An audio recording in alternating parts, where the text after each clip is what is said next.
جب بھی نیا سال یا نیا مہینہ شروع ہوتا تو نبی پاک صلی اللہ علیہ وآلہ وسلم اس دعا کو پڑھا کرتے تھے، اور صحابہ کرام فرماتے ہیں کہ نبی پاک صلی اللہ علیہ وآلہ وسلم ہمیں اس دعا کی اس طرح تعلیم دیتے جس طرح قرآن پاک کی تعلیم دیتے ہیں۔ تو جب بھی نیا سال یا نیا مہینہ شروع ہو تو اس دعا کو ہمیں بھی پڑھنا چاہیے۔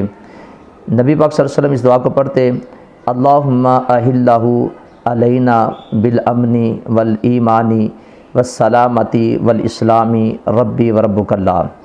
اے اللہ، نکال تو اس چاند کو ہم پر امن اور ایمان، سلامتی اور اسلام کے ساتھ، میرا رب اور تیرا رب اللہ ہے۔ تو یہ دعا ہر مسلمان کو یاد کرنی چاہیے۔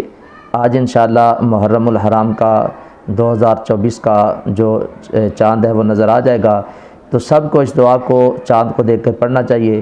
اللہ تعالی ہمیں اسلام کے ساتھ اپنی زندگی کو بسر کرنے کی توفیق عطا فرمائے۔